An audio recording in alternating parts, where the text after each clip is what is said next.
டெல்லியில் கார் வெடிப்பு சம்பவத்தில் 9 பேர் உயிரிழந்த சம்பவத்தை தொடர்ந்து நாடு முழுவதும் பாதுகாப்பு பலப்படுத்தப்பட்டுள்ளது. நாட்டையே உலுக்கியுள்ள கார் வெடிப்பு சம்பவத்தை தொடர்ந்து டெல்லி நகரம் முழுவதும் பாதுகாப்பு வளையத்திற்குள் கொண்டுவரப்பட்டுள்ளது. மும்பை, கொல்கத்தா, ஜெய்ப்பூர், ஹரியானா, பஞ்சாப், ஹைதராபாத், உத்தரப்பிரதேசம், உத்தரகாண்டில் பாதுகாப்பு பலப்படுத்தப்பட்டுள்ளது. தமிழ்நாட்டின் முக்கிய பகுதிகளில் போலீஸ் பாதுகாப்பு தீவிரப்படுத்தப்பட்டுள்ளது. சென்னை விமான நிலையத்திற்கு 5 அடுக்கு பாதுகாப்பு போடப்பட்டுள்ளது. சென்னை, எழும்பூர், தாம்பரம் உள்ளிட்ட ரயில் நிலையங்களில் போலீசார் தீவிர சோதனையில் ஈடுபட்டுள்ளனர். சென்னையில் உள்ள விடுதிகளிலும் வணிக வளாகங்களிலும் பேருந்து நிலையங்களிலும் போலீசார் இரவு முழுவதும் தீவிர சோதனையிலும் கண்காணிப்பிலும் ஈடுபட்டனர். அத்துடன் மத வழிபாட்டு தலங்களிலும் போலீஸ் பாதுகாப்பு போடப்பட்டுள்ளது.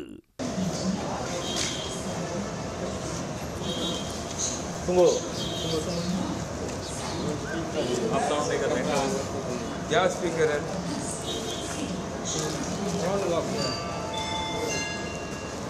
ओपन करना भाई ज़्यादा प्रॉब्लम है बम दिल्ली में। கொடைக்கானல், புதுச்சேரி, நாகை, ஈரோடு, விழுப்புரம், திருப்பூர், நெல்லை, கோவை, திண்டுக்கல் உள்ளிட்ட ரயில் நிலையங்களில் இரவு நேரத்தில் போலீசார் வெடிகுண்டு சோதனை நடத்தினர். ஒவ்வொரு ரயில் பெட்டியிலும் போலீசார் சோதனை நடத்தினர்.